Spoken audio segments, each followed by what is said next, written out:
Welcome back. હવે નજર કરીએ બિઝનેસ ટોપ 10 ખબર પર। પેટીએમની પેરેન્ટ કંપની 197 કોમ્યુનિકેશન્સ લિમિટેડે તે તમામ મીડિયા અહેવાલોને નકારી કાઢ્યા જેમાં દાવો કરવામાં આવ્યો હતો કે કંપની વિવિધ બિઝનેસ સેક્શનમાં લગભગ 20 થી 25% કર્મચારીઓને કાઢી મૂકવાની તૈયારી કરી રહી છે। કંપનીએ આ સમાચારને ભ્રામક અને પાયાવિહોણા ગણાવ્યા।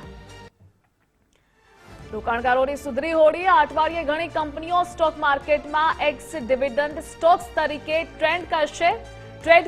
CRISIL limited, REC, SBI cards અને પેમેન્ટ સર્વિસીસ પણ આ કંપનીઓની યાદીમાં સામેલ છે।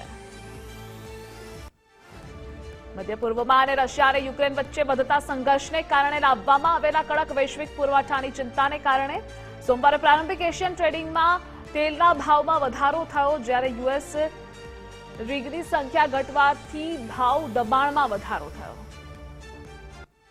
સોમવારે વૈશ્વિક શેર્સમાં મિશ્ર ટ્રેડિંગ થયું હતું, કારણ કે રોકાણકારો વધુ સંકેતોની રાહ જોઈ રહ્યા હતા કે ફેડરલ રિઝર્વ વ્યાજ દરમાં ઘટાડો કરવાનું શરૂ કરે।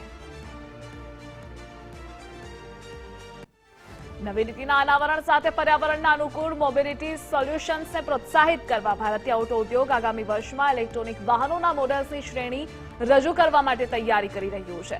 Maruti Suzuki, Hyundai, Mahindra and Mahindra અને ટાટા મોટર્સ જેવા મોટા બજારના ખેલાડીઓ સમગ્ર સેગમેન્ટમાં માંગને પહોંચી વળવા નવા મોડેલ તૈયાર કરી રહી છે। 10 વર્ષ પહેલા જે આંકડો માત્ર 2% હતો તે આંકડો પહોંચી ગયો છે 16% પર। એક સર્વે અનુસાર હવે લગભગ 16% મહિલાઓની ભરતી સીએક્સઓ તરીકે અને 8% સીઈઓ તથા એમડી તરીકેની છે।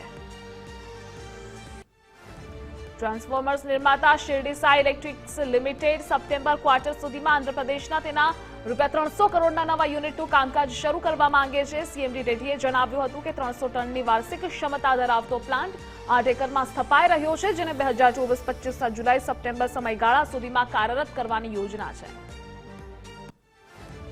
જો આપ ગાડી લેવાનો પ્લાન કરી રહ્યા છો તો આ સમાચાર આપના માટે। એક અહેવાલ અનુસાર વર્ષ 2024-25 એ હોઈ શકે છે જ્યારે કાર ઉદ્યોગ ગાડીઓની માંગને ઓછી થવાને લઈ ગ્રાહકોને આકર્ષવા અવનવા ડિસ્કાઉન્ટ્સ આપી શકે છે। ભારત બાયોટેક ઇન્ટરનેશનલ લિમિટેડે જણાવ્યું હતું કે તેમણે ભારતમાં પુખ્ત વયના લોકો પર ટીબીની રસી MTBVACનું ક્લિનિકલ ટ્રાયલ શરૂ કર્યું છે। ભારત બાયોટેકની એક અખબારી યાદીમાં જણાવાયું છે કે સ્પેનિશ બાયોફાર્માસ્યુટિકલ કંપની બાયોફ્રેબ્રી દ્વારા માનવ સ્ત્રોતમાંથી મેળવેલ ક્ષય રોગ સામેની આ પ્રથમ રસી છે। પાકિસ્તાનને ફરી જરૂર પડી ભારતની। પાકિસ્તાનના વિદેશ પ્રધાન ઇશાક દારે તેમની યુકે યુરોપ મુલાકાતના અંતે જણાવ્યું હતું કે પાકિસ્તાનની નવી સરકાર સ્થાનિક વ્યવસાયોની માંગને માન આપી ભારત સાથે વેપાર સંબંધો ફરી શરૂ કરી શકે છે।